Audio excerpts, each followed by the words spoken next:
The Adventures of Jerry Muskrat by Thornton W. Burgess. Chapter 1. Jerry Muskrat Has a Fright. What was it Mother Muskrat had said about Farmer Brown's boy and his traps? Jerry Muskrat sat on the edge of the big rock and kicked his heels while he tried to remember. The fact is, Jerry had not half heeded. He had been thinking of other things. Besides, it seemed to him that Mother Muskrat was altogether foolish about a great many things. "Pooh!" said Jerry, throwing out his chest. "I guess I can take care of myself without being tied to my mother's apron strings. What if Farmer Brown's boy is setting traps around the Smiling Pool? I guess he can't fool your Uncle Jerry. He isn't so smart as he thinks he is. I could fool him any day." Jerry chuckled. He was thinking of how he had once fooled Farmer Brown's boy into thinking a big trout was on his hook. Slowly Jerry slid into the Smiling Pool and swam over towards his favorite log. Peter Rabbit stuck his head over the hedge of the bank. "Hi, Jerry!" he shouted. "Last night I saw Farmer Brown's boy coming over this way with a lot of traps. Better watch out." "Go chase yourself, Peter Rabbit. I guess I can look out for myself," replied Jerry, just a little crossly. Peter made a wry face and started for the sweet clover patch. Hardly was he out of sight when Billy Mink and Bobby Coon came down the Laughing Brook together. They seemed very much excited. When they saw Jerry Muskrat, they beckoned for him to come over where they were, and when he got there, they both talked at once, and it was all about Farmer Brown's boy and his traps. "You better watch out, Jerry," warned Billy Mink, who was a great traveler and has had wide experience. "Oh, I guess I'll be able to take care of myself," said Jerry airily, and once more started to his favorite log. And what do you suppose he was thinking about as he swam along? He was wishing that he knew what a trap looked like, for despite his boasting, he didn't even know what he was to look out for. As he drew near his favorite log, something tickled his nose. He stopped swimming to sniff and sniff. My, how good it did smell! And it seemed to come right straight from the old log. Jerry began to swim as fast as he could. In a few minutes he scrambled out on the old log. Then Jerry rubbed his eyes 3 times to be sure that he saw aright. There were luscious pieces of carrot lying right in front of him. Now, there is nothing that Jerry Muskrat likes better than carrot, so he didn't stop to wonder how it got there. He just reached out for the nearest piece and ate it. Then he reached for the next piece and ate it. Then he did a funny little dance just for joy. When he was quite out of breath, he sat down to rest. Snap! Something had Jerry Muskrat by the tail. Jerry squealed with fright and pain. Oh, how it did hurt! He twisted and turned, but he was held fast and could not see what had him. Then he pulled and pulled until it seemed as if his tail would pull off, but it didn't. So he kept pulling, and pretty soon the thing let go so suddenly that Jerry tumbled headfirst into the water. When he reached home, Mother Muskrat did his sore tail up for him. "What did I tell you about traps?" she asked severely. Jerry stopped crying. "Was that a trap?" he asked. Then he remembered that in his fright he didn't even see it. "Oh dear," he moaned. "I wouldn't know one today if I met it." End of chapter. Read by Lorraine Montgomery for Lit2Go on the web at fcit.usf.edu.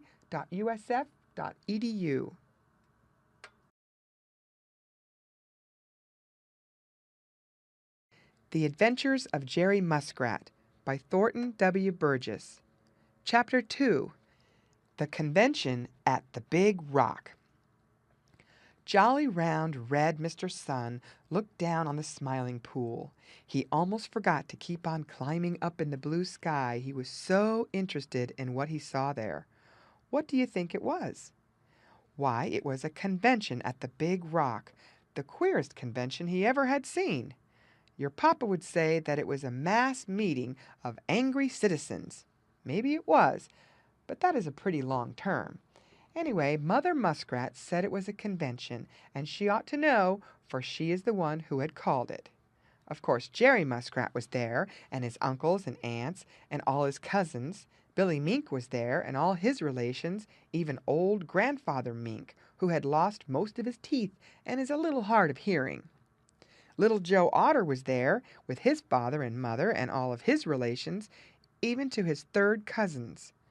Bobby Coon was there, and he brought with him every coon of his acquaintance who ever fished in the Smiling Pool or along the Laughing Brook. And everybody was looking very solemn indeed. When the last one had arrived, Mother Muskrat climbed up on the big rock and called Jerry Muskrat up beside her where all could see him. Then she made a speech. "Friends of the Smiling Pool and Laughing Brook," began Mrs. Muskrat, "I have called you together to show you what has happened to my son Jerry and to ask your advice." She stopped and pointed to Jerry's sore tail. "What do you think did that?" she demanded. "Probably Jerry's been in a fight and got whipped," said Bobby Coon to his neighbor, for Bobby Coon is a graceless young scamp and does not always show proper respect to his neighbors.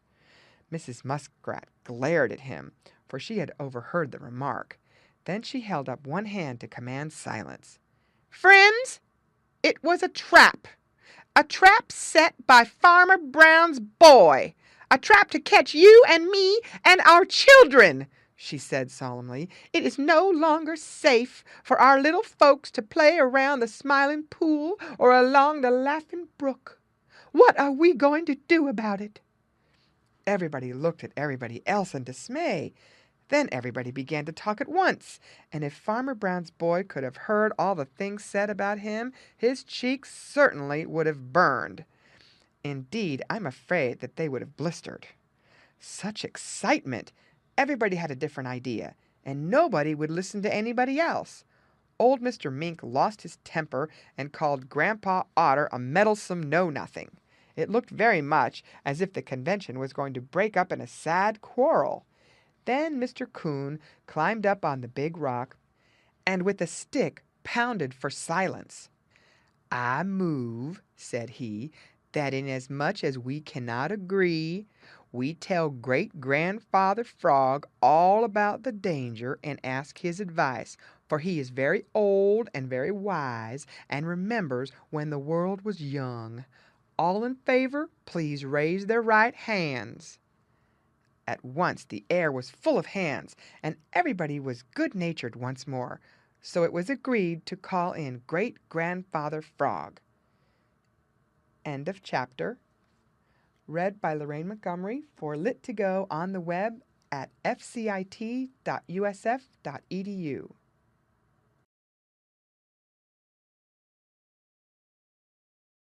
The Adventures of Jerry Muskrat by Thornton W. Burgess.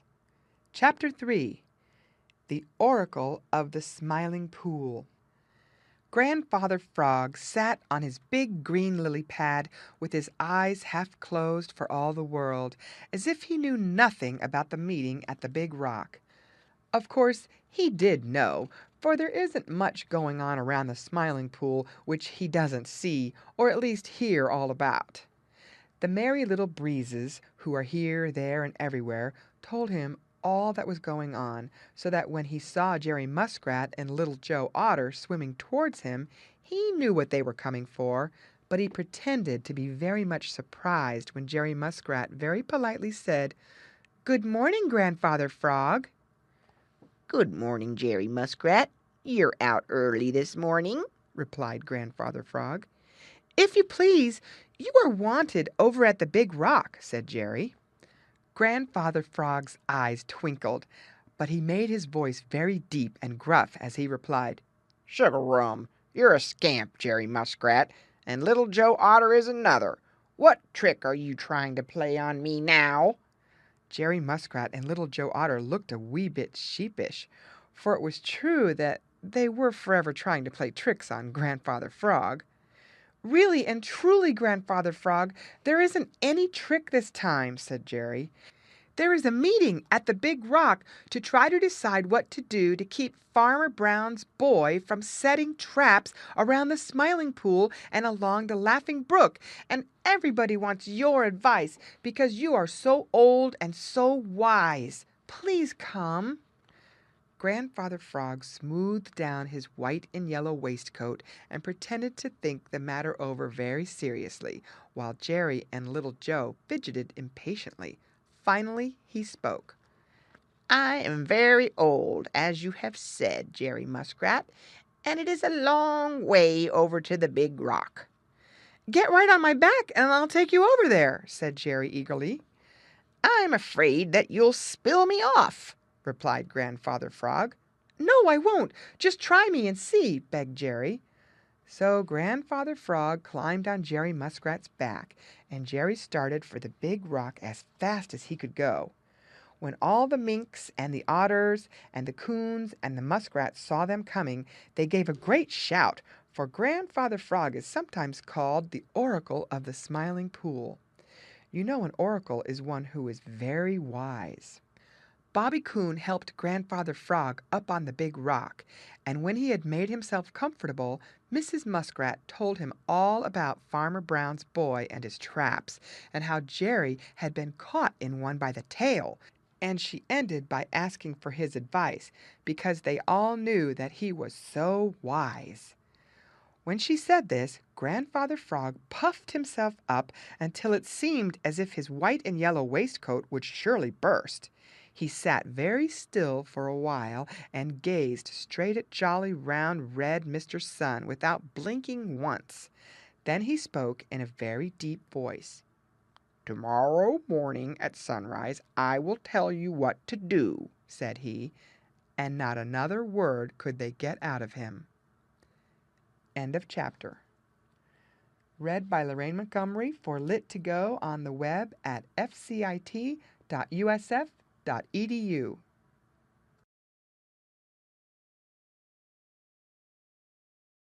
The Adventures of Jerry Muskrat by Thornton W. Burgess. Chapter 4. Grandfather Frog's Plan. Just as Old Mother West Wind and her merry little breezes came down from the purple hills, and jolly, round, red Mr. Sun threw his nightcap off and began his daily climb up in the blue sky, great Grandfather Frog climbed up on the Big Rock in the Smiling Pool. Early as he was, all the little people who live along the Laughing Brook and around the Smiling Pool were waiting for him. Bobby Coon had found 2 traps set by Farmer Brown's boy, and Billy Mink had almost stepped in a third. No one felt safe any more, yet no one knew what to do, so they all waited for the advice of Great-Grandfather Frog, who, you know, is accounted very, very wise. Grandfather Frog cleared his throat. "Sugarum," said he. "You must find all the traps that Farmer Brown's boy has set." "How are we going to do it?" asked Bobby Coon. "By looking for them," replied Grandfather Frog tartly. Bobby Coon looked foolish and slipped out of sight behind his mother. "All the Coons and all the Minks must search along the banks of the Laughing Brook, and all the Muskrats and all the Otters must search along the banks of the Smiling Pool. You must use your eyes and your noses. When you find things good to eat where you have never found them before, watch out. When you get the first whiff of the man smell, watch out. Billy Mink, you are small and quick, and your eyes are sharp. You sit here on the Big Rock until you see Farmer Brown's boy coming.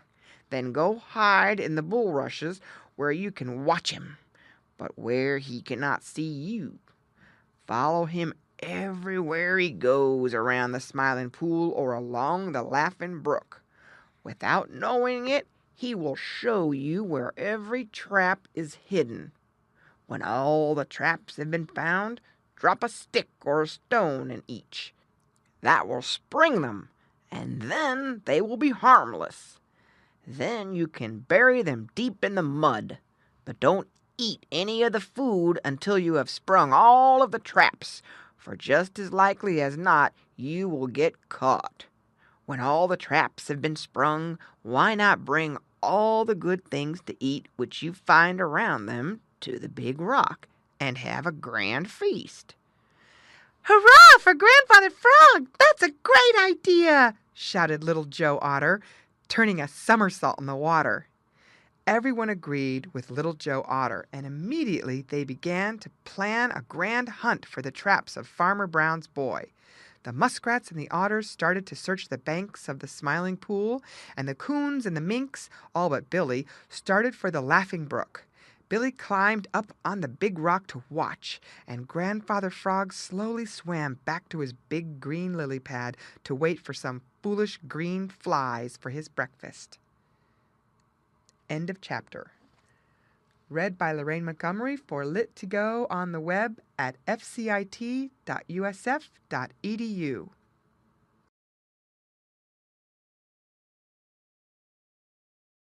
The Adventures of Jerry Muskrat by Thornton W. Burgess. Chapter 5. A Busy Day at the Smiling Pool. Everybody was excited. Yes, sir. Everybody in the Smiling Pool and along the Laughing Brook was just bubbling over with excitement. Even Spotty the Turtle, who usually takes everything so calmly that some people think him stupid, climbed up on the highest point of an old log where he could see what was going on. Only Grandfather Frog, sitting on his big green lily pad and watching for foolish green flies for his breakfast, appeared not to know that something unusual was going on. Really, he was just as much excited as the rest, but because he is very old and accounted very, very wise, it would not do for him to show it. What was it all about? Why, all the minks and the coons and the otters and the muskrats who live and play around the Smiling Pool and the Laughing Brook were hunting for traps. Yes, sir, they were hunting for traps set by Farmer Brown's boy, just as Grandfather Frog had advised them to. Jerry Muskrat and Little Joe Otter were hunting together. They were swimming along close to shore, just where the Laughing Brook leaves the Smiling Pool, when Jerry wrinkled up his funny little nose and stopped swimming. Sniff, sniff, sniff went Jerry Muskrat. Then little cold shivers ran down his backbone and way out to the tip of his tail. "What is it?" asked Little Joe Otter. "It's the man smell," whispered Jerry. Just then Little Joe Otter gave a long sniff. "My, I smell fish!" he cried, his eyes sparkling, and started in the direction from which the smell came. He swam faster than Jerry, and in a minute he shouted in delight. "Hi, Jerry! Someone's left a fish on the edge of the bank! What a feast!" Jerry hurried as fast as he could swim, his eyes popping out with fright, for the nearer he got, the stronger grew that dreadful man smell. "Don't touch it!" he panted. "Don't touch it, Joe Otter!" Little Joe laughed. "What's the matter, Jerry? 'Fraid I'll eat it all up before you get here?" he asked as he reached out for the fish. "Stop!" shrieked Jerry, and gave Little Joe a push just as the latter touched the fish. Snap! A pair of wicked steel jaws flew together and caught Little Joe Otter by a claw of one toe. If it hadn't been for Jerry's push, he would have been caught by a foot. "Oh, oh, oh!" cried Little Joe Otter. "Next time I guess you'll remember what Grandfather Frog said about watching out when you find things to eat where they never were before," said Jerry as he helped Little Joe pull himself free from the trap. But he left the claw behind and had a dreadfully sore toe as a result. Then they buried the trap deep down in the mud and started to look for another. All around the Smiling Pool and along the Laughing Brook, their cousins and uncles and aunts and friends were just as busy, and every once in a while someone would have just as narrow an escape as Little Joe Otter. And all the time up at the farmhouse, Farmer Brown's boy was planning what he would do with the skins of the little animals he was sure he would catch in his traps. End of chapter. Read by Lorraine Montgomery for Lit to Go on the web at fcit.usf.edu. www.uss.edu.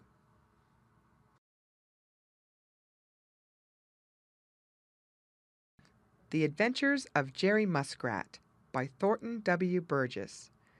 Chapter 6. Farmer Brown's Boy is Puzzled. Farmer Brown's boy was whistling merrily as he tramped down across the Green Meadows. The Merry Little Breezes saw him coming, and they raced over to the Smiling Pool to tell Billy Mink. Farmer Brown's boy was coming to visit his traps. He was very sure that he would find Billy Mink, or Little Joe Otter, or Jerry Muskrat, or perhaps Bobby Coon. Billy Mink was sitting on top of the big rock. He saw the Merry Little Breezes racing across the Green Meadows, and behind them he saw Farmer Brown's boy. Billy Mink dived head first into the Smiling Pool. Then he swam over to Jerry Muskrat's house and warned Jerry. Together they hunted up Little Joe Otter, and then the three little scamps in brown hid in the bulrushes where they could watch Farmer Brown's boy. The first place Farmer Brown's boy visited was Jerry Muskrat's old log. Very cautiously he peeped over the edge of the bank. The trap was gone. "Hurrah!" shouted Farmer Brown's boy. He was very much excited as he caught hold of the end of the chain which fastened it to the old log. He was sure that at last he had caught Jerry Muskrat. When he pulled the trap up, it was empty. Between the jaws were a few hairs and a little bit of skin which Jerry Muskrat had left there when he sprung the trap with his tail. Farmer Brown's boy was disappointed. "Well, I'll get him tomorrow anyway," said he to himself. Then he went on to his next trap. It was nowhere to be seen. When he pulled the chain, he was so excited that he trembled. The trap did not come up at once. He pulled, and then suddenly up it came, all covered with mud. In it was one little claw from Little Joe Otter. Very carefully Farmer Brown's boy set the trap again.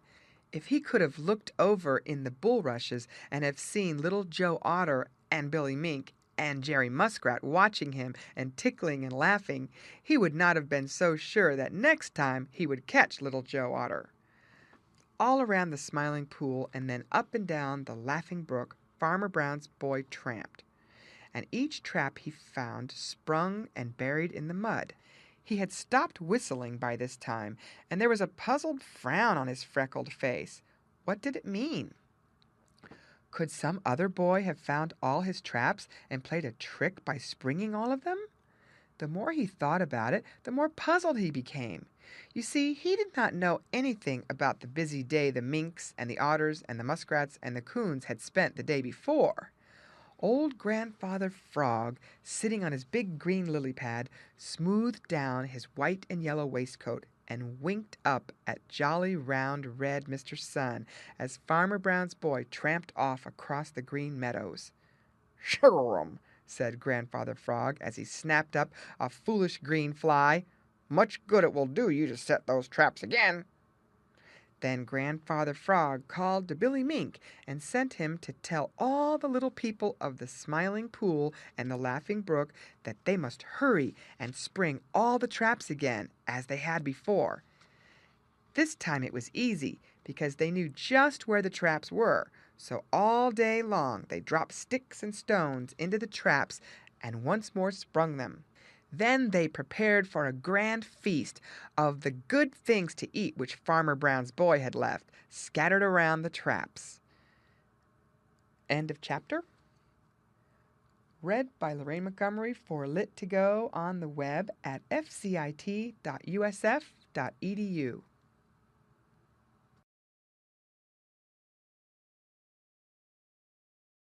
The Adventures of Jerry Muskrat by Thornton W. Burgess. Chapter 7. Jerry Muskrat Makes a Discovery. The beautiful springtime had brought a great deal of happiness to the Smiling Pool, as it had to the Green Meadows and to the Green Forest. Great-Grandfather Frog, who had slept the long winter away in his own special bed way down in the mud, had waked up with an appetite so great that for a while it seemed as if he could think of nothing but his stomach. Jerry Muskrat had felt the spring fever in his bones and had gone up and down the Laughing Brook, poking into all kinds of places just for the fun of seeing new things. Little Joe Otter had been more full of fun than ever, if that were possible. Mr. and Mrs. Redwing had come back to the bulrushes from their winter home way down in the warm Southland. Everybody was happy, just as happy as could be. One sunny morning, Jerry Muskrat sat on the big rock in the middle of the Smiling Pool, just thinking of how happy everybody was and laughing at Little Joe Otter, who was cutting up all sorts of capers in the water. Suddenly, Jerry's sharp eyes saw something that made him wrinkle his forehead in a puzzled frown and look at the opposite bank. Finally, he called to Little Joe Otter. "Hi, Little Joe! Come over here!" shouted Jerry. "What for?" asked Little Joe, turning a somersault in the water. "I want you to see if there's anything wrong with my eyes," replied Jerry. Little Joe Otter stopped swimming and stared up at Jerry Muskrat. "They look all right to me," said he, as he started to climb up on the big rock. "Of course they look all right," replied Jerry, "but what I want to know is if they see all right. Look over at that bank." Little Joe Otter looked over at the bank. He stared and stared, but he didn't see anything unusual. It looked just as it always did. He told Jerry Muskrat so. "Then it must be my eyes," sighed Jerry. "It certainly must be my eyes. It looks to me as if the water does not come as high up on the bank as it did yesterday." Little Joe Otter looked again, and his eyes opened wide. "You are right, Jerry Muskrat!" he cried. "There's nothing the matter with your eyes. The water is as low as it ever gets, even in the very middle of summer. What can it mean?" "I don't know," replied Jerry Muskrat. "It is queer. It certainly is very queer. Let's go ask Grandfather Frog. You know he is very old and very wise, so perhaps he can tell us what it means." Splash! Jerry Muskrat and Little Joe Otter dived into the Smiling Pool and started a race to see who could reach Grandfather Frog first. He was sitting among the bulrushes on the edge of the Smiling Pool, for the lily pads were not yet big enough for him to sit on comfortably. "Oh, Grandfather Frog, what's the matter with the Smiling Pool?" they shouted as they came up quite out of breath. "Jug-a-rum! There's nothing the matter with the Smiling Pool. It's the best place in all the world," replied Grandfather Frog gruffly. "But there is something the matter," insisted Jerry Muskrat, and then he told what he had discovered. "I don't believe it," said Grandfather Frog. "I never heard of such a thing in the springtime." End of chapter. Read by Lorraine Montgomery for Lit to Go on the web at fcit.usf.edu.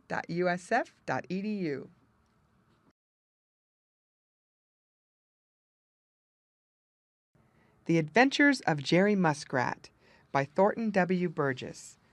Chapter 8. Grandfather Frog Watches His Toes. Grandfather Frog sat among the bulrushes on the edge of the Smiling Pool. Over his head, Mr. Redwing was singing as if his heart would burst with the very joy of springtime. Tra-la-la, see me, happy am I as I can be, happy am I the whole day long, and so I sing my gladsome song. Of course, Mr. Redwing was happy. Why shouldn't he be? Here it was the beautiful springtime, the gladdest time of all the year, the time when happiness creeps into everybody's heart. Grandfather Frog listened. He nodded his head. "Jug-a-rum! I'm happy too," said Grandfather Frog. But even as he said it, a little worried look crept into his big goggly eyes, and then down to the corners of his big mouth, which had been stretched in a smile. Little by little, the smile grew smaller and smaller until there wasn't any smile. No, sir, there wasn't any smile. Instead of looking happy, as he said he felt, Grandfather Frog actually looked unhappy. The fact is, he couldn't forget what Jerry Muskrat and Little Joe Otter had told him, that there was something the matter with the Smiling Pool. He didn't believe it, not a word of it. At least he tried to make himself think that he didn't believe it. They had said that the water in the Smiling Pool was growing lower and lower, just as it did in the middle of summer, in the very hottest weather. Now Grandfather Frog is very old and very wise, and he had never heard of such a thing happening in the springtime, so he wouldn't believe it now. And yet Grandfather Frog had an uncomfortable feeling that something was wrong. Ha! He knew now what it was! He had been sitting up to his middle in water, and now he was sitting with only his toes in the water, and he couldn't remember having changed his position. Of course, I moved without thinking what I was doing, muttered Grandfather Frog, but still the worried look didn't leave his face. You see, he just couldn't make himself believe what he wanted to believe, as try as he would. Juggarum! I know what I'll do. I'll watch my toes, exclaimed Grandfather Frog. So Grandfather Frog waded out into the water until it covered his feet, and then he sat down and began to watch his toes. Mr. Redwing looked down and saw him, and Grandfather Frog looked so funny gazing at his own toes that Mr. Redwing stopped singing long enough to ask, "What are you doing, Grandfather Frog?" "Watching my toes," replied Grandfather Frog gruffly. "Watching your toes? Ho, ho, ho! Watching your toes? Who ever heard of such a thing? Are you afraid they will run away, Grandfather Frog?" shouted Mr. Redwing. Grandfather Frog didn't answer. He kept right on watching his toes. Mr. Redwing flew away to tell everybody he met how Grandfather Frog had become foolish and was watching his toes. The sun shone down warm and bright, and pretty soon Grandfather Frog's big goggly eyes began to blink. Then his head began to nod, and then Grandfather Frog fell fast asleep. By and by Grandfather Frog awoke with a start. He looked down at his toes. They were not in the water at all. Indeed, the water was a good long jump away. "Juggarum! There is something wrong with the Smiling Pool," cried Grandfather Frog as he made a long jump into the water and started to swim out to the big rock. End of chapter. Read by Lorraine Montgomery for Lit2Go on the web at fcit.usf.edu.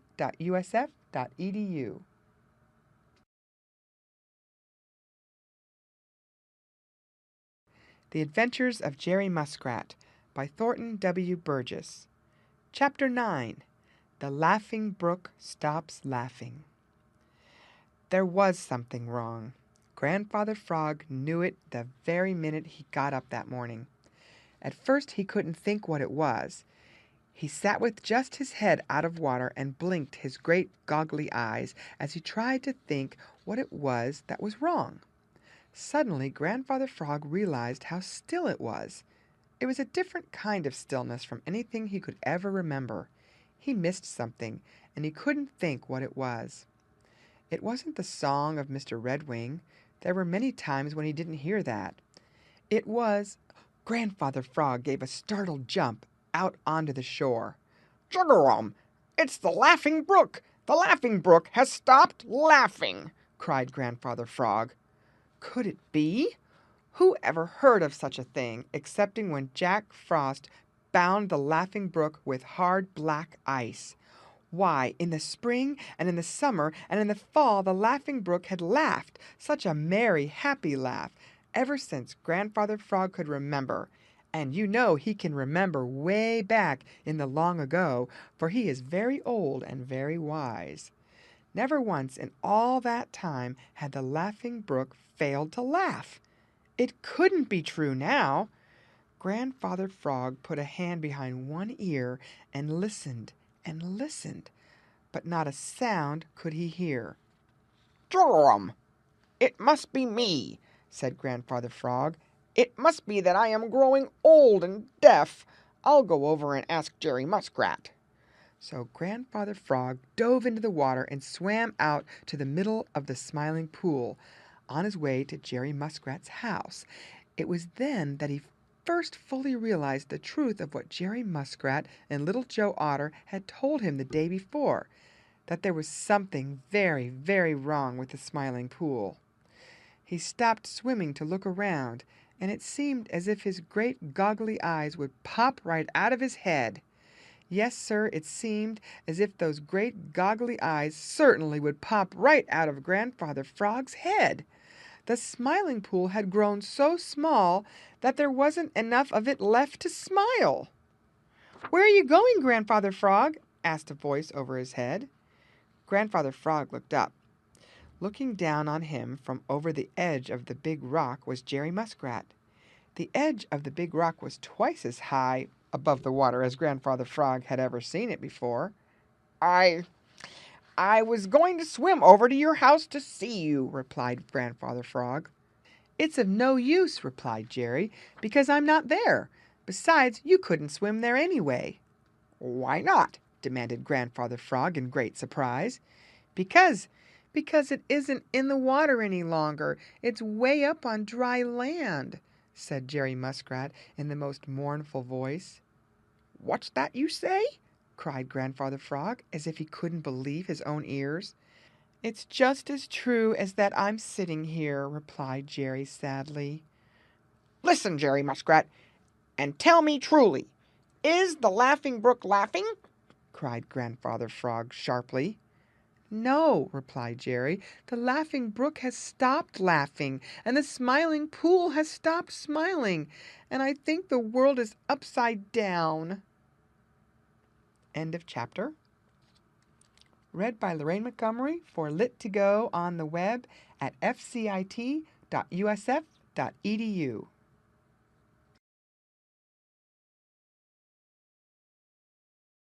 The Adventures of Jerry Muskrat by Thornton W. Burgess. Chapter 10.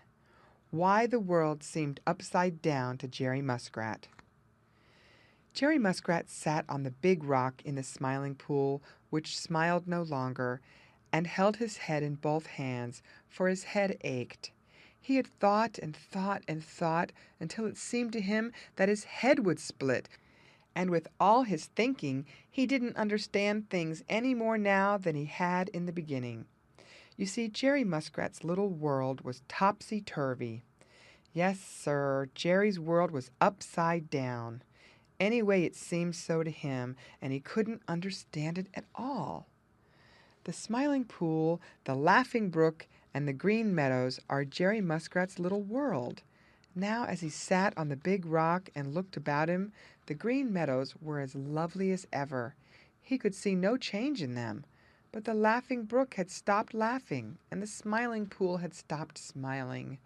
The truth is, there wasn't enough of the Laughing Brook left to laugh, and there wasn't enough of the Smiling Pool left to smile. It was dreadful. Jerry looked over to his house, of which he had once been so proud. He had built it with the doorway under water. He had felt perfectly safe there, because no one, excepting Billy Mink or Little Joe Otter, who can swim under water, could reach him. Now the Smiling Pool had grown so small that Jerry's house wasn't in the water at all. Anybody who wanted to could get into it. There was the doorway plainly to be seen. Worse still, there was the secret entrance to the long tunnel leading to his castle under the roots of the big hickory tree. That had been Jerry's most secret, and now there it was for all the world to see. And there were all the wonderful caves and holes and hiding places under the bank, which had been known only to Jerry Muskrat and Billy Mink and Little Joe Otter, because the openings had always been under water. Now anybody could find them, for they were plainly to be seen. And where had always been smiling, dimpling water, Jerry only saw mud. It was mud, mud, mud everywhere. The bulrushes, which had always grown with their feet in the water, now had them only in mud, and it was fast drying up. The lily pads lay half curled up at the ends of their long stems, stretched out on the mud, and looked very, very sick. Jerry turned towards the Laughing Brook. There was just a little teeny-weeny stream of water trickling down the middle of it, with here and there a tiny pool of which frightened trout and minnows were crowded. All the secrets of the Laughing Brook were exposed, just as were the secrets of the Smiling Pool. Jerry knew that if he wanted to find Billy Mink's hiding places, all he need do would be to walk up the Laughing Brook and look. "Yes, sir, the world has turned upside down," said Jerry in a mournful voice. "I believe it has," replied Grandfather Frog, looking up from the little pool of water left at the foot of the big rock. "I know it has!" cried Jerry. "I wonder if it will ever turn upside up again." "If it doesn't, what are you going to do?" asked Grandfather Frog. "I don't know," replied Jerry Muskrat. "Here come Little Joe Otter and Billy Mink. Let's find out what they're going to do." End of chapter. Read by Lorraine Montgomery for Lit2Go on the web at fcit.usf.edu.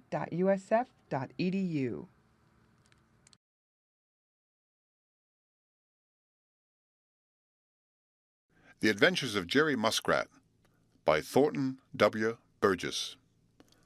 Chapter 11. 5 Heads Together. Something had to be done. Jerry Muskrat said so. Grandfather Frog said so. Billy Mink said so. Little Joe Otter said so. Even Spotty the Turtle said so. The Laughing Brook couldn't laugh, and the Smiling Pool couldn't smile. You see, there wasn't water enough in either of them to laugh or smile, and nobody knew if there ever would be again. Nobody had ever known anything like it before, and so nobody knew what to think or do. And yet they all felt that something must be done. "What do you think, Billy Mink?" asked Grandfather Frog. Billy Mink looked down from the top of the big rock into the little pool of water that was all was left of the Smiling Pool. He could see a dozen fat trout in it, and he knew that he could catch them just as easily as not, because there was no place for them to swim away from him. But somehow he didn't want to catch them. He knew that they were frightened almost to death already by the running away of nearly all the water from the Laughing Brook and the Smiling Pool, and somehow he felt sorry for them. "I think that the best thing we can do is to move down to the Big River. I've been down there, and that's all right," said Billy Mink. "That's what I think," said Little Joe Otter. "There's no danger that the Big River will go dry." "How do you know?" asked Jerry Muskrat. "The Laughing Brook and the Smiling Pool never went dry before." "It's a long, long way down to the Big River," broke in Spotty the Turtle, who travels very, very slowly and carries his house with him. "Chug-a-rum! I, for one, don't want to leave the Smiling Pool without finding out what the trouble is." "There's nothing happens, as you know, but has a cause to make it so." Now there must be some cause, some reason for this terrible trouble with the Smiling Pool, and if we can find that out, perhaps we shall know better what to do," said Grandfather Frog. Jerry Muskrat nodded his head. "Grandfather Frog is right," said he. "Of course, there must be a cause, but where are we to look for it? I've been all over the Smiling Pool, and I'm sure it isn't there." Grandfather Frog actually smiled. "Chug-a-rum," said he. "Of course, the cause of all the trouble isn't in the Smiling Pool. Anyone would know that." "Well, if you know so much, tell us where it is then," snapped Jerry Muskrat. "In the Laughing Brook, of course," replied Grandfather Frog. "No such thing," said Billy Mink. "I've been all the way down the Laughing Brook to the Big River, and I didn't find a thing." "Have you been all the way up the Laughing Brook to the place it starts from?" asked Grandfather Frog. "No," replied Billy Mink. "Well, that's where the cause of all the trouble is," said Grandfather Frog, just as if he knew all about it. "It's the water that comes down the Laughing Brook that makes the Smiling Pool, and the Smiling Pool never could dry up if the Laughing Brook didn't first stop running." "That's so! I never had thought of that," cried Little Joe Otter. "I tell you what, Billy Mink and I will go way up the Laughing Brook and see what we can find." "Chug-a-rum!" "Let us all go," said Grandfather Frog. Then the 5 put their heads together and decided that they would go up the Laughing Brook to hunt for the trouble. The end of Chapter 11. Read by Rick Kistner for Lit2Go on the web at fcit.usf.edu.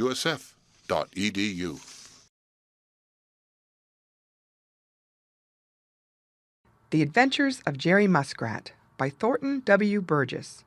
Chapter 12. A Hunt for Trouble.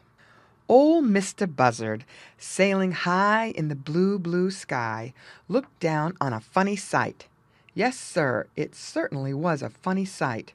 It was a little procession of 5 of his friends of the Smiling Pool. First was Billy Mink, who, because he is slim and nimble, moves so quickly it sometimes is hard to follow him. Behind him was Little Joe Otter, whose legs are so short that he almost looks as if he hadn't any. Behind Little Joe was Jerry Muskrat, who is a better traveler in the water than on land. Behind Jerry was Grandfather Frog, who neither walks nor runs, but travels with great jumps. Last of all was Spotty the Turtle, who travels very, very slowly, because, you know, he carries his house with him. And all 5 were headed up the Laughing Brook, which laughed no more, because there was not water enough in it. Now Ol' Mistah Buzzard hadn't been over near the Smiling Pool for some time, and he hadn't heard how the Smiling Pool had stopped smiling, and the Laughing Brook had stopped laughing. When he looked down and saw how the water was so nearly gone from them that the trout and the minnows had hardly enough in which to live, he was so surprised that he kept saying over and over to himself, "For the land's sake! For the land's sake!" Then, when he saw his 5 little friends marching up the Laughing Brook, he guessed right away that it must be something to do with the trouble in the Smiling Pool. Ol' Mistah Buzzard just turned his broad wings and slid down out of the blue, blue sky until he was right over Grandfather Frog. "Where y'all's going?" asked Ol' Mistah Buzzard. "Chug-a-rum, to find out what is the trouble with the Laughing Brook," replied Grandfather Frog. "I'll help you," said Ol' Mistah Buzzard, once more sailing up in the blue, blue sky. Grandfather Frog watched him until he was nothing but a speck. "I wish I had wings," sighed Grandfather Frog, and once more began to hop along the bed of the Laughing Brook. The Laughing Brook came down from the Green Forest and wound through the Green Meadows for a little way before it reached the Smiling Pool. There the sun shone down into it, and Grandfather Frog didn't mind, although his legs were getting tired. But when they got into the Green Forest, it was dark and gloomy. At least Grandfather Frog thought so, and so did Spotty the Turtle, for both dearly loved the sunshine. But still they kept on, for they felt that they must find the trouble with the Laughing Brook. If they found this, they would also find the trouble with the Smiling Pool. So Billy Mink jumped and skipped far ahead, Little Joe Otter ran, Jerry Muskrat walked, for he soon gets tired on land, Grandfather Frog hopped, Spotty the Turtle crawled, and way, way up in the blue, blue sky, Ol' Mistah Buzzard flew, all looking for the trouble which had stopped the laughing of the Laughing Brook and the smiling of the Smiling Pool. End of chapter. Read by Lorraine Montgomery for Lit2Go on the web at fcit.usf.edu.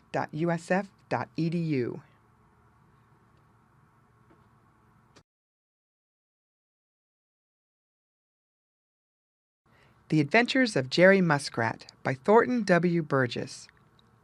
Chapter 13. Ol' Mistah Buzzard Sees Something. "Wait for me!" cried Little Joe Otter to Billy Mink, but Billy Mink was in too much of a hurry and just ran faster. "Wait for me!" cried Jerry Muskrat to Little Joe Otter, but Little Joe was in too much of a hurry and just ran faster. "Wait for me!" cried Grandfather Frog to Jerry Muskrat, but Jerry was in too much of a hurry and just walked faster. "Wait for me!" cried Spotty the Turtle to Grandfather Frog, but Grandfather Frog was in too much of a hurry and just jumped faster. So running and walking and jumping and crawling, Billy Mink, Little Joe Otter, Jerry Muskrat, Grandfather Frog, and Spotty the Turtle hurried up the Laughing Brook to find out why it laughed no more.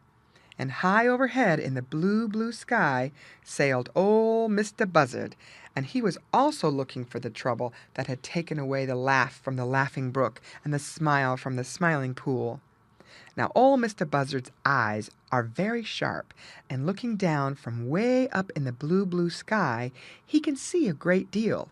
Indeed, Ol' Mr. Buzzard can see all that is going on below on the Green Meadows and in the Green Forest. His wings are very broad, and he can sail through the air very swiftly when he makes up his mind to. Now, as he looked down, he saw that Billy Mink was selfish and wouldn't wait for Little Joe Otter. And Little Joe Otter was selfish and wouldn't wait for Jerry Muskrat. And Jerry Muskrat was selfish and wouldn't wait for Grandfather Frog. And Grandfather Frog was selfish and wouldn't wait for Spotty the Turtle. I reckon I will hurry up right smart and find out what the trouble is myself, and then go back and tell Brer Turtle. It will save him a powerful lot of work, and it will serve Brer Mink right if Brer Turtle finds out first what is the trouble with the Laughing Brook," said Ol' Mr. Buzzard, and shot far ahead over the Green Forest towards that part of it from which the Laughing Brook comes. In a few minutes he was as far ahead of Billy Mink as Billy was ahead of Spotty the Turtle. For wings are swifter far than legs, on whatsoever purpose bent, but doubly swift and tireless those wings unkindly deed intent. And this is how it happened that Ol' Mr. Buzzard was the first to find out what it was that had stopped the laughing of the Laughing Brook and the smiling of the Smiling Pool. But he was so surprised when he did find out that he forgot all about going back to tell Spotty the Turtle. He forgot everything but his own great surprise, and he blinked his eyes a great many times to make sure that he wasn't dreaming. Then he sailed around and around in circles, looking down among the trees of the Green Forest and saying over and over to himself, "Did you ever? No, I never. Did you ever? No, I never." End of chapter. Read by Lorraine Montgomery for Lit2Go on the web at fcit.usf.edu.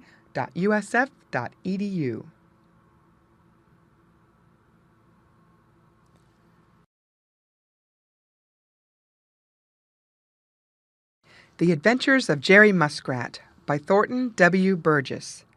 Chapter 14. Spotty the Turtle Keeps Right On Going. 1 step, 2 steps, 3 steps, so. 4 steps, 5 steps, 6 steps, go. Keep right on and do your best. Mayhap you'll win while others rest. Spotty the Turtle said this over to himself every time he felt a little downhearted as he plodded along the bed of the Laughing Brook. And every time he said it, he felt better.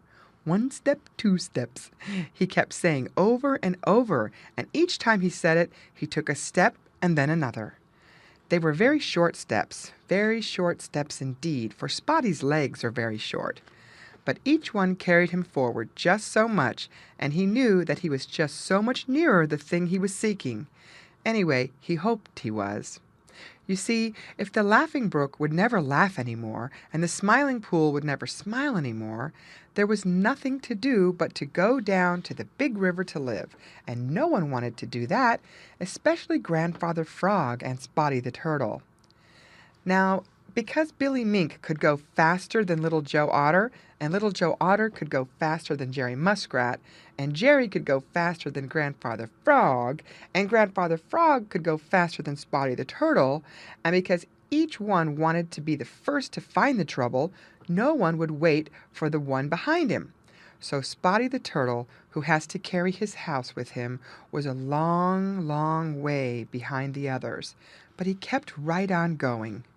1 step, 2 steps, 3 steps, so, and he didn't stop for anything. He crawled over sticks and around big stones, and sometimes when he found a little pool of water, he swam. He always felt better then, because he can swim faster than he can walk. After a long, long time, Spotty the Turtle came to a little pool where the sunshine lay warm and inviting. There in the middle of it, on a mossy stone, sat Grandfather Frog fast asleep. He had thought that he was so far ahead of Spotty that he could safely rest his tired legs. Spotty wanted to climb right up beside him and take a nap too, but he didn't. He just grinned and kept right on going. 1 step, 2 steps, 3 steps, so, while Grandfather Frog slept on. By and by, after a long, long time, Spotty came to another little pool, and who should he see but Jerry Muskrat, busily opening and eating some freshwater clams which he had found there. He was so busy enjoying himself that he didn't see Spotty, and Spotty didn't say a word, but kept right on going, although the sight of Jerry's feast had made him dreadfully hungry. By and by, after a long, long time, he came to a third little pool with a high, smooth bank, and who should he see there but Little Joe Otter, who had made a slippery slide down the smooth bank and was having a glorious time sliding down into the little pool. Spotty would have liked to take just one slide, but he didn't. He didn't even let Little Joe Otter see him, but he kept right on going. 1 step, 2 steps, 3 steps, so. By and by, after a long, long time, he came to a hollow log, and just happening to peep in, he saw someone curled up fast asleep. Who was it? Why, Billy Mink, to be sure. You see, Billy thought that he was so far ahead that he might just as well take it easy, and that was what he was doing. Spotty the Turtle didn't waken him. He just kept right on going the same slow way he had come all day, and so just as jolly, round, red Mr. Sun was going to bed behind the purple hills, Spotty the Turtle found the cause of the trouble in the Laughing Brook and the Smiling Pool. End of chapter. Read by Lorraine Montgomery for Lit2Go on the web at fcit.usf.edu.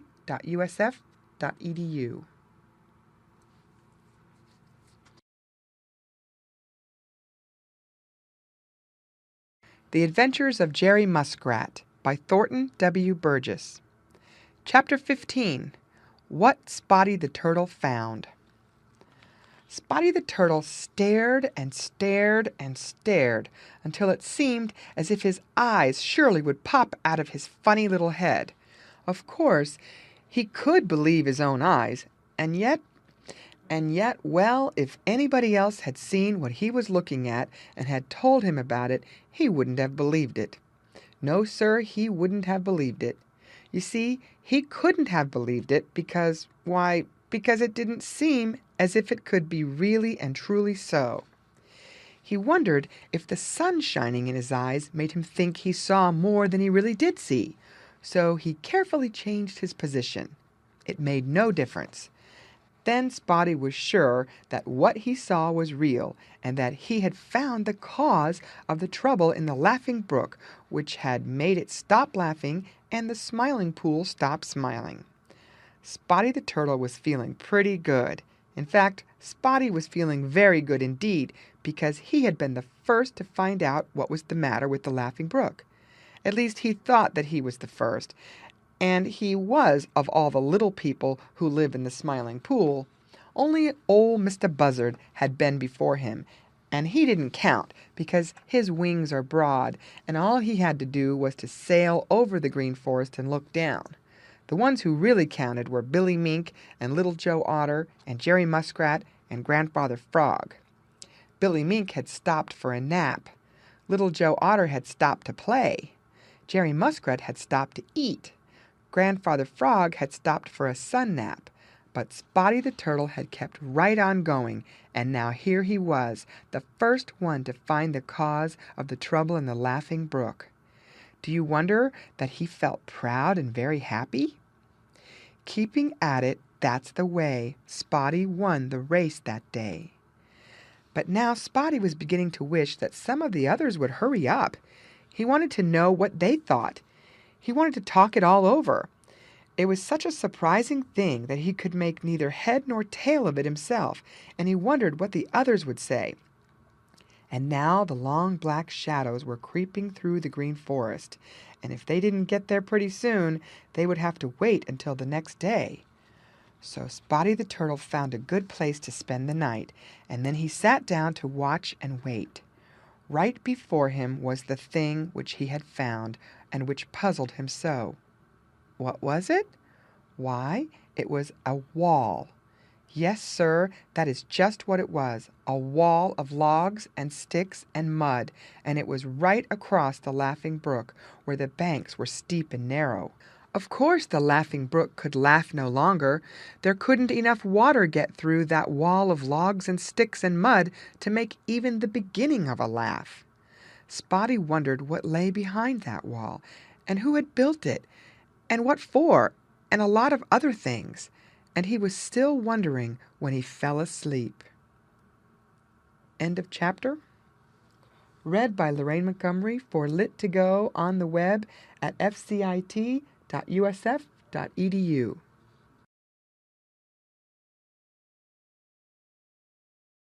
The Adventures of Jerry Muskrat by Thornton W. Burgess. Chapter 16. The Pond in the Green Forest.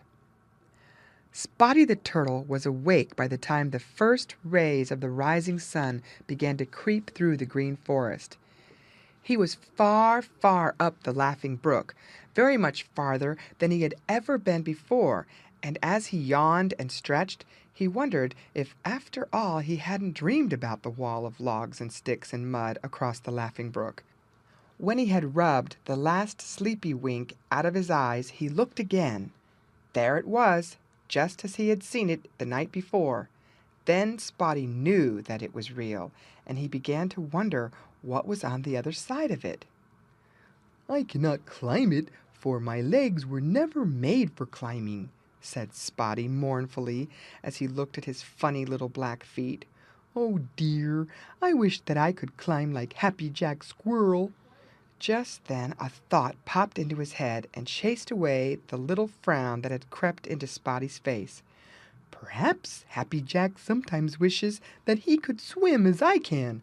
So I guess we are even. I can't climb, but he can't swim. How foolish it is to wish for things never meant for you." And with that, all the discontent left Spotty the Turtle, and he began to study how he could make the most of his short legs and his perseverance, of which, as you already know, he had a great deal. He looked this way and he looked that way, and he saw that if he could climb to the top of the bank on one side of the Laughing Brook, he would be able to walk right out on the strange wall of logs and sticks and mud, and then, of course, he could see just what was on the other side. So Spotty the Turtle wasted no more time wishing that he could do something it was never meant that he should do. Instead, he picked out what looked like the easiest place to climb the bank and started up. My, it was hard work. You see, he had to carry his house along with him, for he has to carry that wherever he goes, and it would have been hard enough to have climbed that bank without carrying anything. Every time he had climbed up 3 steps, he slipped back 2 steps, but he kept at it, puffing and blowing, saying over and over to himself, "I can if I will, and will if I can. I'm sure to get there if I follow this plan." Halfway up the bank, Spotty lost his balance, and the house he was carrying just tipped him right over backward, and down he rolled to the place he had started from. "I needed to cool off," said Spotty to himself, and slid into a little pool of water. Then he tried the bank again, and just as before he slipped back 2 steps for every 3 he went up. But he shut his mouth tight and kept at it, and by he was up to the place from which he had tumbled. There he stopped to get his breath. "I can if I will, and will if I can. I'm sure to get there if I follow this plan," said he, and started on again.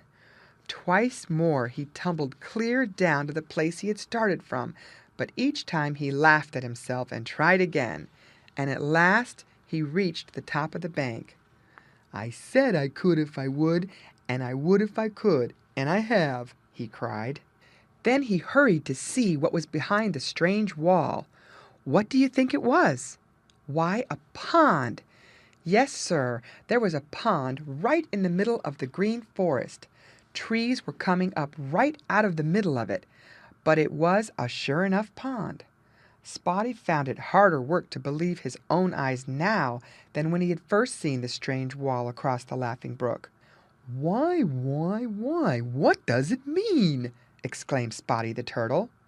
"That's what I want to know," cried Billy Mink, who came hurrying up just then. End of chapter. Read by Lorraine Montgomery for Lit2Go on the web at fcit.usf.edu.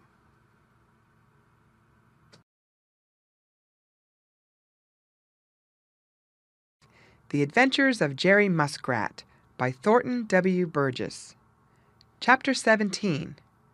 Who had made the strange pond? Who had made the strange pond? That is what Spotty the Turtle wanted to know. That is what Billy Mink wanted to know.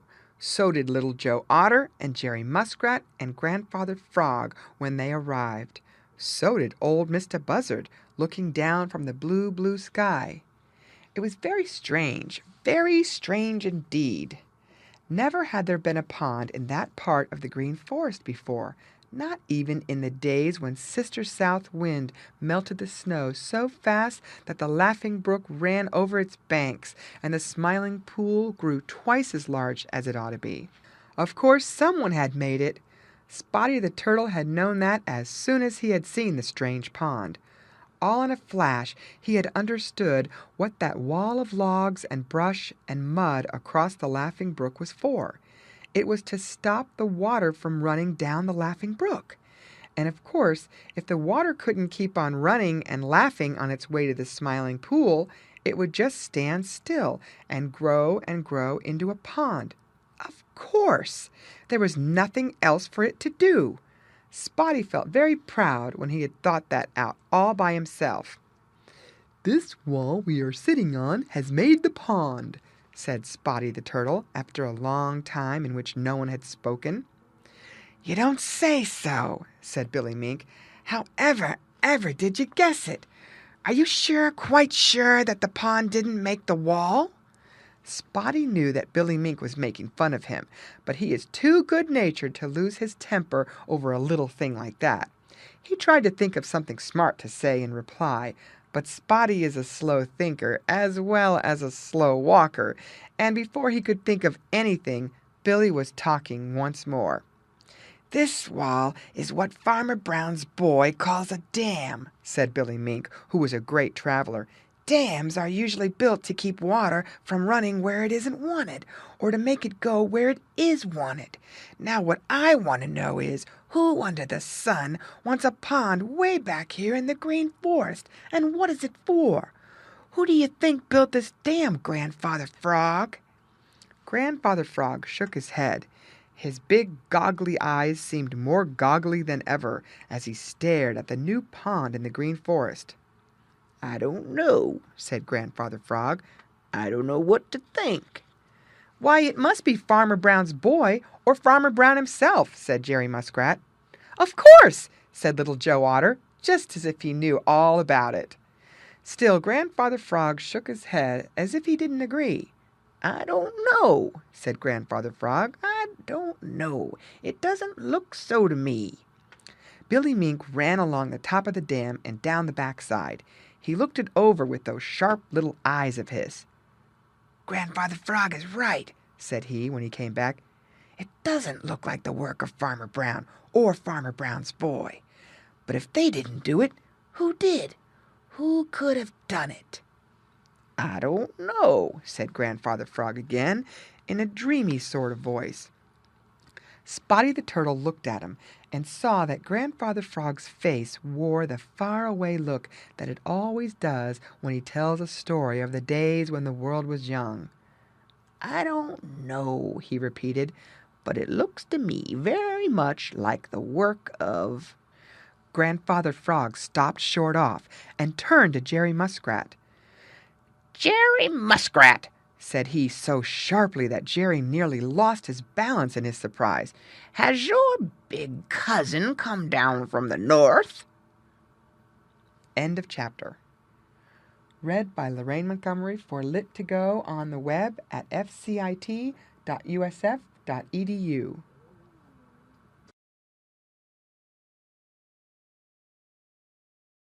The Adventures of Jerry Muskrat by Thornton W. Burgess. Chapter 18.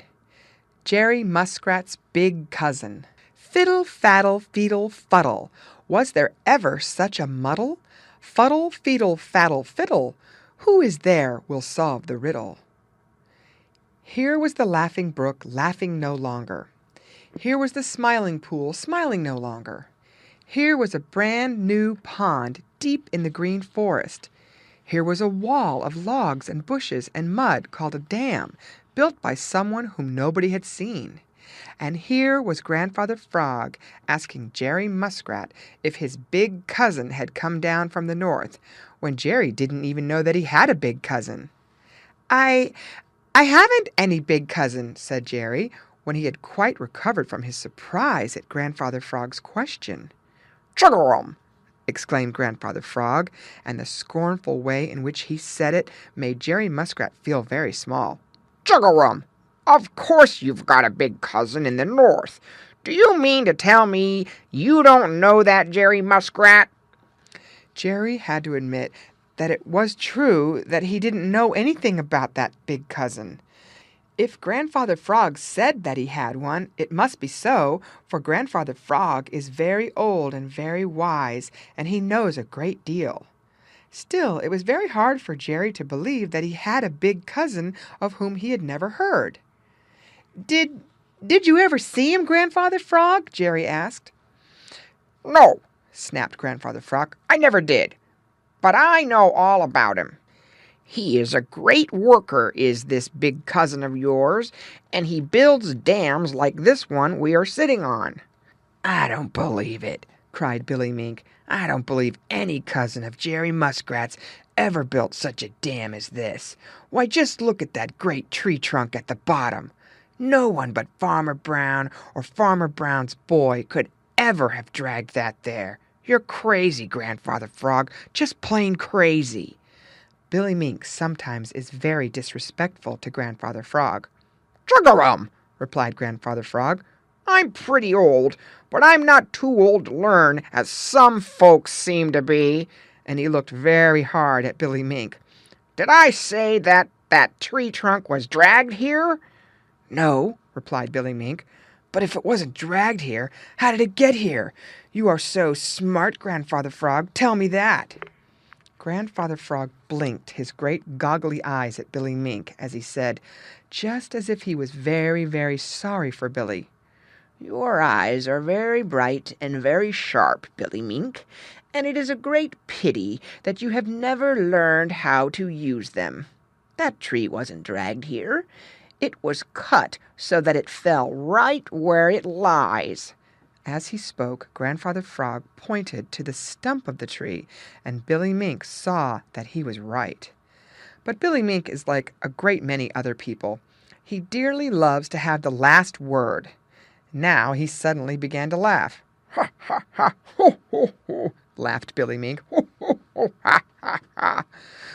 "What is it that is so funny?" snapped Grandfather Frog, for nothing makes him so angry as to be laughed at. "Do you mean to say that anybody but Farmer Brown or Farmer Brown's boy could have cut down such a big tree as that?" asked Billy. "Why, that would be as hard as to drag the tree here."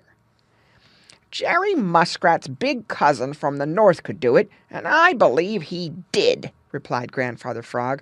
"Now that we have found the cause of the trouble in the Laughing Brook and the Smiling Pool, what are we going to do about it?" End of chapter. Read by Lorraine Montgomery for Lit2Go on the web at fcit.usf.edu.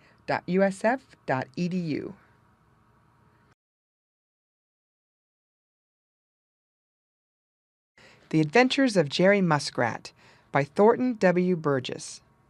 Chapter 19. Jerry Muskrat Has a Busy Day. There was the strange pond in the Green Forest, and there was the dam of logs and sticks and mud which had made the strange pond. But look as they would, Billy Mink and Little Joe Otter and Jerry Muskrat and Grandfather Frog and Spotty the Turtle could see nothing of the one who had built the dam. It was very queer. The more they thought about it, the queerer it seemed. They looked this way and they looked that way. "There is one thing very sure, and that is that whoever built this dam had no thought for those who live in the Laughing Brook and the Smiling Pool," said Grandfather Frog. "They are selfish, Just plain everyday selfish, that's what they are.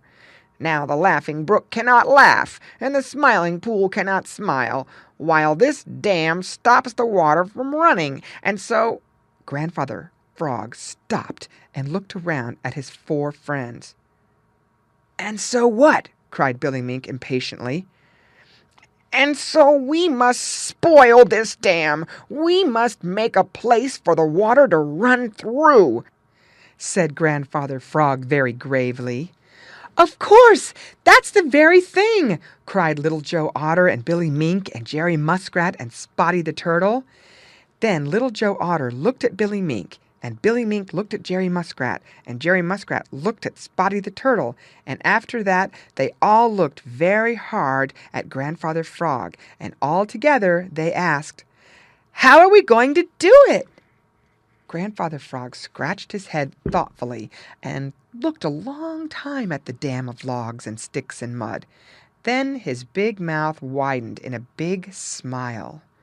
"Why, that is very simple," said he. "Jerry Muskrat will make a big hole through the dam near the bottom because he knows how, and the rest of us will keep watch to see that no harm comes near." "The very thing!" cried Little Joe Otter and Billy Mink and Spotty the Turtle. But Jerry Muskrat thought it wasn't fair. You see, it gave him all of the real work to do. However, Jerry thought of his dear Smiling Pool and how terrible it would be if it should smile no more, and so without another word he set to work. Now, Jerry Muskrat is a great worker, and he had made many long tunnels into the bank around the Smiling Pool, so he had no doubt but that he could soon make a hole through this dam. But almost right away he found trouble. Yes, sir, Jerry had hardly begun before he found real trouble. You see, that dam was made mostly of sticks instead of mud, and so instead of digging his way in as he would have done into the bank of the Smiling Pool, he had to stop every few minutes to gnaw off sticks that were in the way. It was hard work, the hardest kind of hard work. But Jerry Muskrat is the kind that is more determined to do work the harder the work is to be done. And so while Grandfather Frog sat at one end of the dam and pretended to keep watch, but really took a nap in the warm sunshine, while Spotty the Turtle sat on the other end of the dam doing the same thing, and while Billy Mink and Little Joe Otter swam around in the strange pond and enjoyed themselves, Jerry Muskrat worked and worked and worked. And just as jolly, round, red Mr. Sun started down behind the purple hills, Jerry broke through into the strange pond, and the water began to run in the Laughing Brook once more. End of chapter. Read by Lorraine Montgomery for Lit2Go on the web at fcit.usf.edu.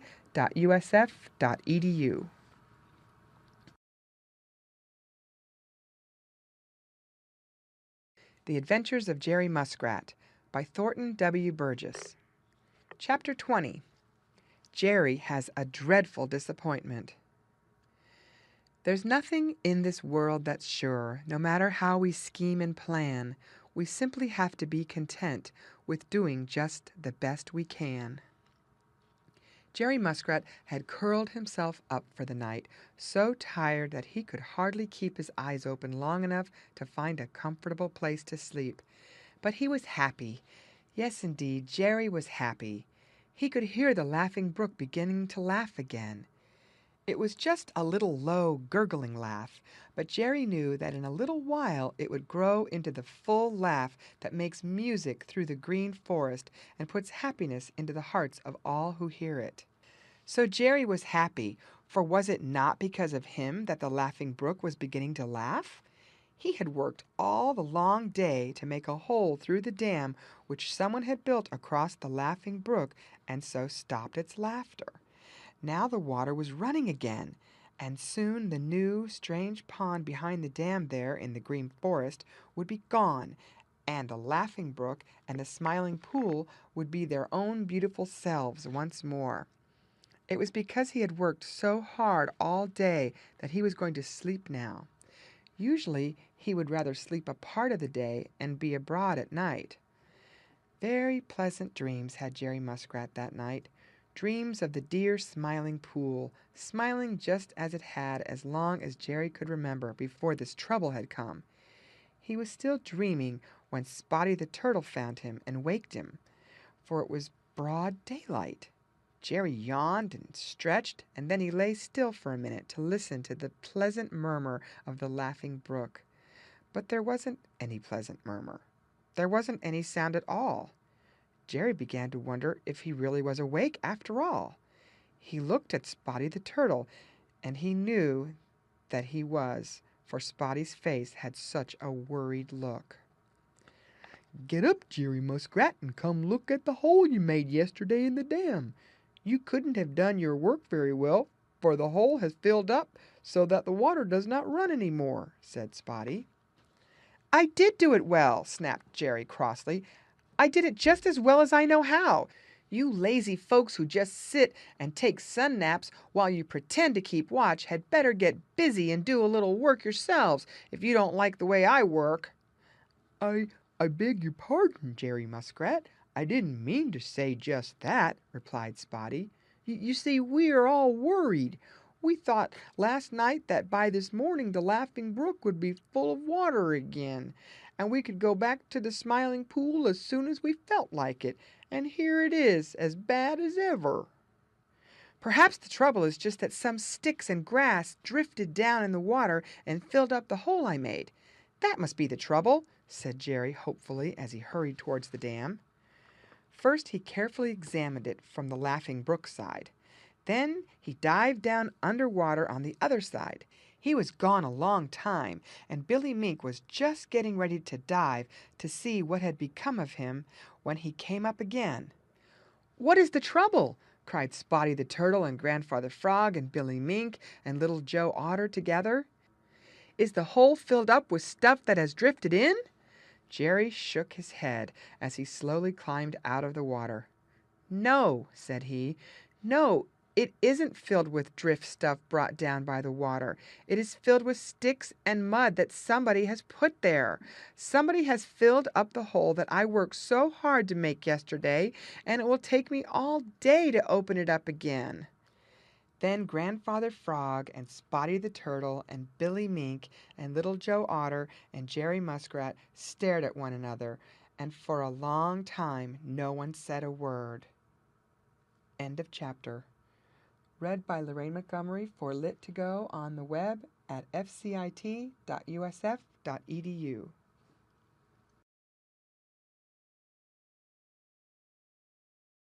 The Adventures of Jerry Muskrat by Thornton W. Burgess. Chapter 21. Jerry Muskrat Keeps Watch. The way in which to find things out and what goes on all round about is just to keep my 2 eyes peeled and 2 ears all the time unsealed. So said Jerry Muskrat as he settled himself comfortably on one end of the new dam across the Laughing Brook deep in the green forest and watched the dark shadows creep farther and farther out into the strange pond made by the new dam.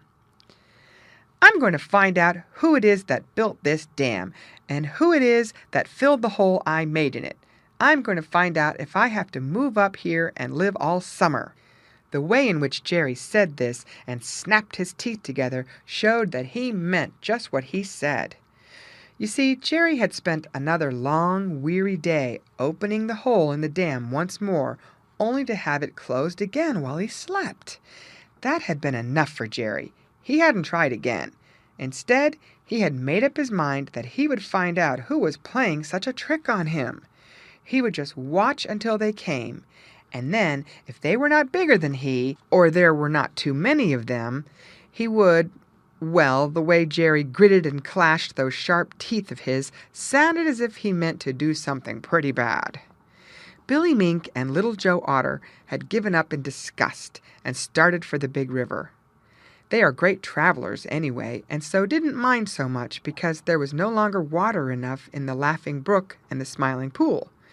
Grandfather Frog and Spotty the Turtle, who are such very, very slow travelers, had decided that the big river was too far away, and so they would stay and live in the strange pond for a while, though it wasn't nearly so nice as their dear Smiling Pool. They had gone to sleep now, each in his own secret place where he would be safe for the night. So Jerry Muskrat sat alone and watched. The black shadows crept farther and farther across the pond and grew blacker and blacker. Jerry didn't mind this because, as you know, his eyes are made for seeing in the dark, and he dearly loves the night. Jerry had sat there a long time without moving. He was listening and watching. By and by, he saw something that made him draw in his breath and anger leap into his eyes. It was a little silver line on the water, and it was coming straight towards the dam where he sat. Jerry knew that it was made by someone swimming. "Ha!" said Jerry. "Now we shall see." Nearer and nearer came the silver line. Then Jerry made out the head of the swimmer. Suddenly all the anger left Jerry. He didn't have room for anger. A great fear had crowded it out. The head was bigger than that of any muskrat Jerry had ever seen. It was bigger than the head of any of Billy Mink's relatives. It was the head of a stranger so big that Jerry felt very, very small and hoped with all his might that the stranger would not see him. Jerry held his breath as the stranger swam past and then climbed out on the dam. He looked very much like Jerry himself, only ever and ever so much bigger. And his tail! Jerry had never seen such a tail. It was very broad and flat. Suddenly the big stranger turned and looked straight at Jerry. "Hello, Jerry Muskrat," said he. "Don't you know me?" Jerry was too frightened to speak. "I'm your big cousin from the north. I'm Paddy the Beaver, and if you leave my dam alone, I think we'll be good friends," continued the stranger. I hope so," said Jerry in a very faint voice, trying to be polite, but with his teeth chattering with fear. End of chapter. Read by Lorraine Montgomery for Lit2Go on the web at fcit.usf.edu.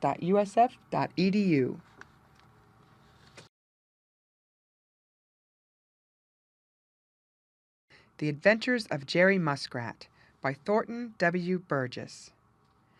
Chapter 22. Jerry Loses His Fear. Oh, tell me, you and you and you, if it mayhap you've ever heard of all that wondrous is and great, the greatest is the spoken word. It's true. It's the truest thing that ever was. If you don't believe it, you just go ask Jerry Muskrat. He'll tell you it's true, and Jerry knows. You see, it's this way. Words are more than just sounds. Oh my, yes, they are little messengers, and once they have been sent out, you can't call them back. No, sir, you can't call them back, and sometimes that is a very sad thing, because, well, you see, these little messengers always carry something to someone else, and that something may be anger or hate or fear or an untruth. And it is these things which make most of the trouble in this world. Or that something may be love or sympathy or helpfulness or kindness, and it is these things which put an end to most of the troubles in this world. Just take the case of Jerry Muskrat. There he sat on the new dam which had made the strange pond in the Green Forest, shaking with fear until his teeth chattered as he watched a stranger very, very much bigger than he climb up on the dam. Jerry was afraid because he had seen that the stranger could swim as well as he could, and as Jerry had no secret burrows there, he knew that he couldn't get away from the stranger if he wanted to. Somehow Jerry knew without being told that the stranger had built the dam. And you know Jerry had twice made a hole in the dam to let the water out of the strange pond into the Laughing Brook. Jerry knew right down in his heart that if he had built that dam, he would be very, very angry with anyone who tried to spoil it. And that is just what he had tried to do. So he sat with chattering teeth, too frightened to even try to run. "I wish I had let someone else keep watch," said Jerry to himself. Then the big stranger had spoken. He had said, "Hello, Jerry Muskrat, don't you know me?" And his voice hadn't sounded the least bit angry. Then he had told Jerry that he was his big cousin, Paddy the Beaver, and he hoped that they would be friends. Now everything was just as it had been before. The strange pond, the dam, Jerry himself, and the big stranger, and the black shadows of the night. And yet, somehow, everything was different, all because a few pleasant words had been spoken. A great fear had fallen away from Jerry's heart, and in its place was a great hope that after all there wasn't to be any trouble. So he replied to Paddy the Beaver as politely as he knew how. Paddy was just as polite, and the first thing Jerry knew, instead of being enemies, as Jerry had all along made up his mind would be the case when he found the builder of the dam, here they were becoming the best of friends, all because Paddy the Beaver had said the right thing in the right way. "But you haven't told me yet what you made those holes in my dam for, Cousin Jerry," said Paddy the Beaver finally. Jerry didn't know just what to say. He was so pleased with his big new cousin that he didn't want to hurt his feelings by telling him that he didn't think that dam had any business to be across the Laughing Brook. And at the same time he wanted Paddy to know how he had spoiled the Laughing Brook and the Smiling Pool. At last he made up his mind to tell the whole story. End of chapter. Read by Lorraine Montgomery for Lit2Go on the web at fcit.usf.edu.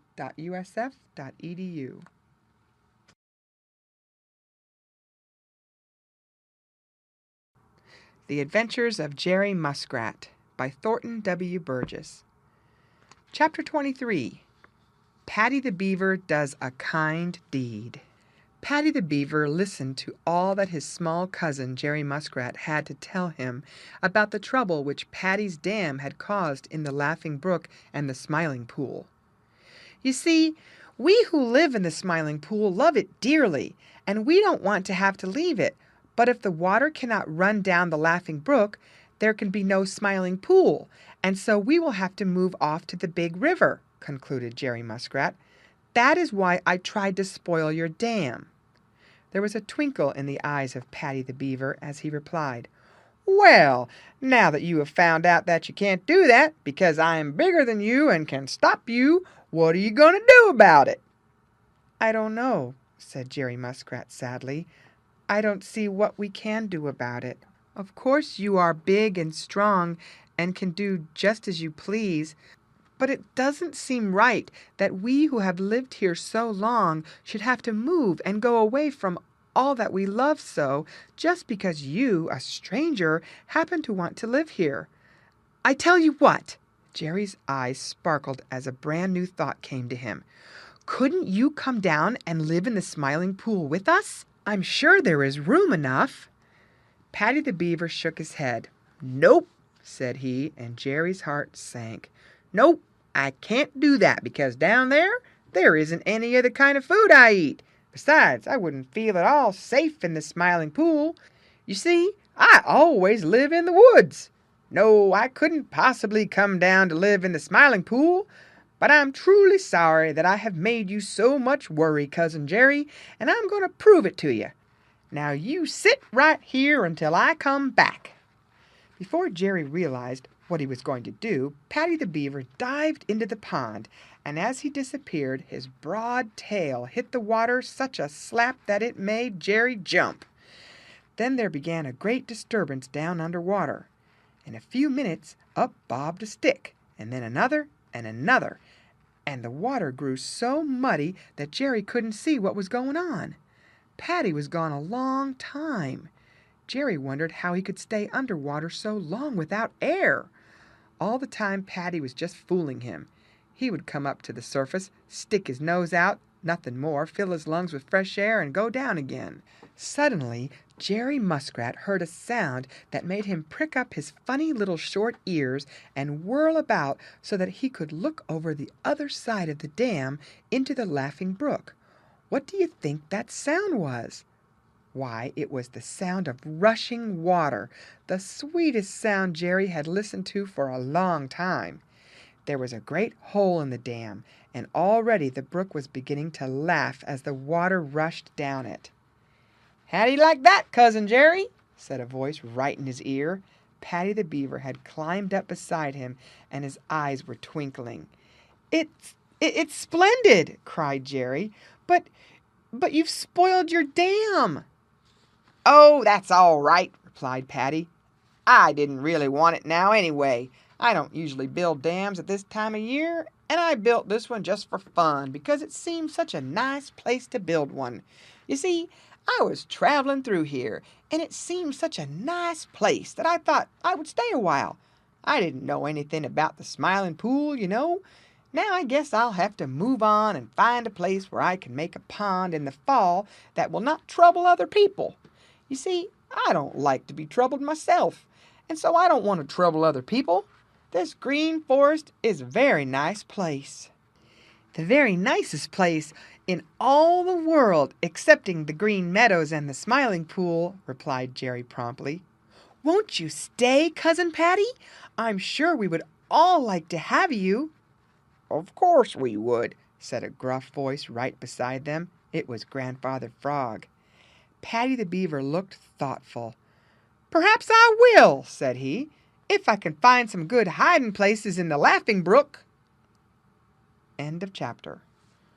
Read by Lorraine Montgomery for Lit2Go on the web at fcit.usf.edu.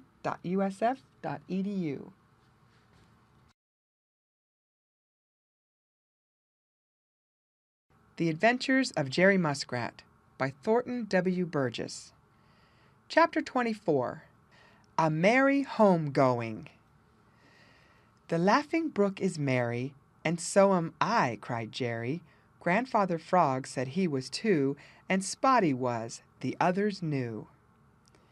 The tree stood with wet feet where just a little while before had been the strange pond in the Green Forest, the pond made by the dam of Paddy the Beaver.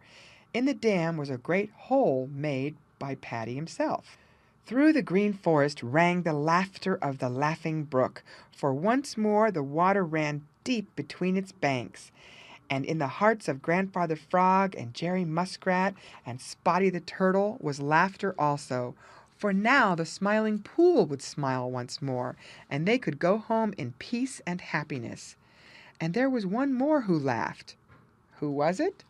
Why, Paddy the Beaver, to be sure, and his was the best laugh of all, for it was because he had brought happiness to others.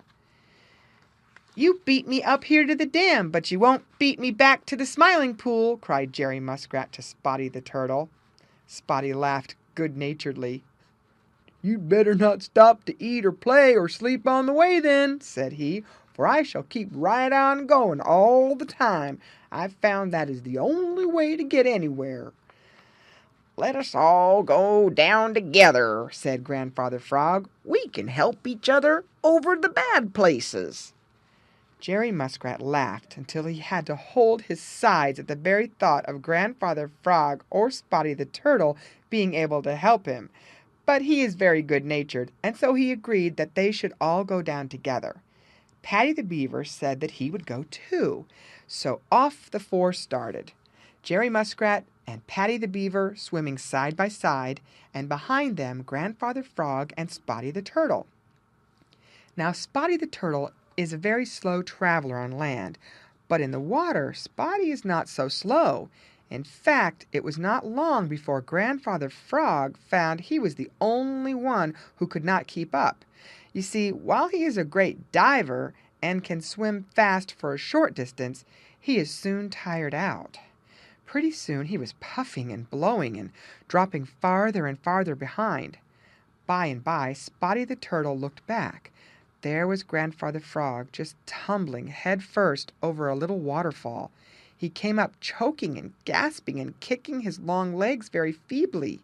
Spotty climbed out on a rock and waited. He helped Grandfather Frog out beside him, and when Grandfather Frog had once more gotten his breath, what do you think Spotty did? Why, he took Grandfather Frog right on his back and started on again. Now, Jerry Muskrat and Paddy the Beaver, being great swimmers, were soon out of sight. All at once, Jerry remembered that they had agreed to go back together, and down in his heart he felt a little bit mean when he looked for Grandfather Frog and Spotty the Turtle and could see nothing of them. So he and Paddy sat down to wait. After what seemed a long time, they saw something queer bobbing along in the water. "It's Grandfather Frog!" cried Paddy the Beaver. "No, it's Spotty the Turtle," said Jerry Muskrat. "It's both!" replied Paddy, beginning to laugh. Just then Spotty tumbled over another waterfall which he hadn't seen, and of course Grandfather Frog went with him and lost his hold on Spotty's back. "I have an idea!" cried Paddy. "What is it?" asked Jerry. "Why, Grandfather Frog can ride on my flat tail," replied Paddy, "and then we'll go slow enough for Spotty to keep up with us."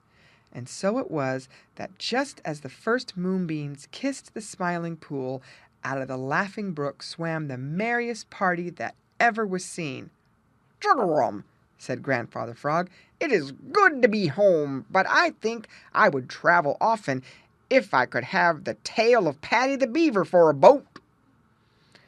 End of chapter. Read by Lorraine Montgomery for Lit2Go on the web at fcit.usf.edu.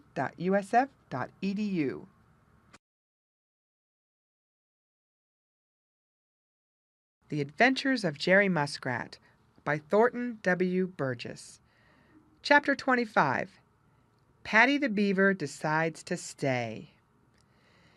The fair green meadows spreading wide, the Smiling Pool and Laughing Brook, they fill our hearts with joy and pride. We love their every hidden nook. So said Jerry Muskrat as he climbed up on the big rock in the middle of the Smiling Pool with Paddy the Beaver beside him, and watched the dear Smiling Pool dimpling and smiling in the moonlight, as he had so often seen it before the great trouble had come. "Chug-a-rum," said Grandfather Frog in his great deep voice from the bulrushes. "One never knows how great their blessings are until they have been lost and found again." The bulrushes nodded, as if they too were thinking of this. You see, their feet were once more in the cool water. Paddy the Beaver seemed to understand just how everyone felt, and he smiled to himself as he saw how happy these new friends of his were. "It surely is a very nice place here, and I don't wonder that you couldn't bear to leave it," said he. "I'm sorry that I made you all that trouble and worry, but you see, I didn't know." "Oh, that's all right," replied Jerry Muskrat, who was now very proud of his big cousin. "I hope that now you see how nice it is, you will stay and make your home here." Paddy the Beaver looked back at the great black shadow which he knew was the Green Forest. Way over in the middle of it he heard the hunting call of Hooty the Owl. Then he looked out over the Green Meadows, and from way over on the far side of them sounded the bark of Reddy Fox, and it was answered by the deep voice of Bowser the Hound up in Farmer Brown's dooryard.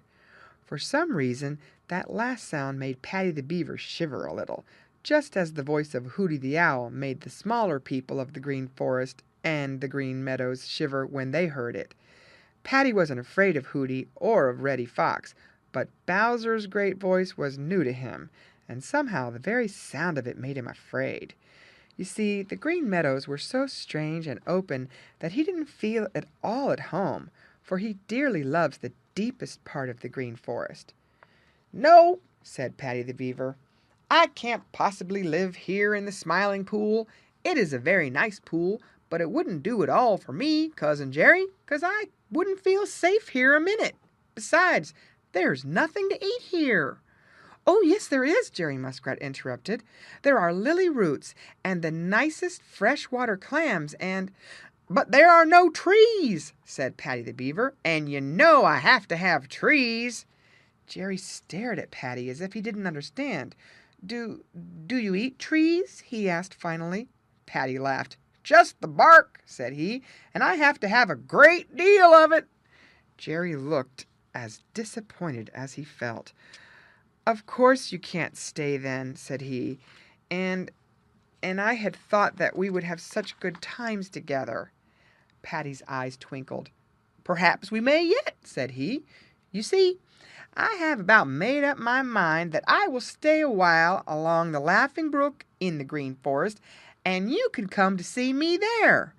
On our way down I saw a very nice hole in the bank that I think will make me a good house for the present, and you can come up there to see me. But if I do stay, you and Grandfather Frog and Spotty the Turtle must keep my secret. No one must know that I'm there. Will you?" "Of course we will," cried Jerry Muskrat and Grandfather Frog and Spotty the Turtle together. "Then I'll stay," said Paddy the Beaver, diving into the Smiling Pool with a great splash. And so one of Jerry Muskrat's greatest adventures ended in the finding of his biggest cousin, Paddy the Beaver. End of chapter. Read by Lorraine Montgomery for Lit2Go on the web at fcit.usf.edu.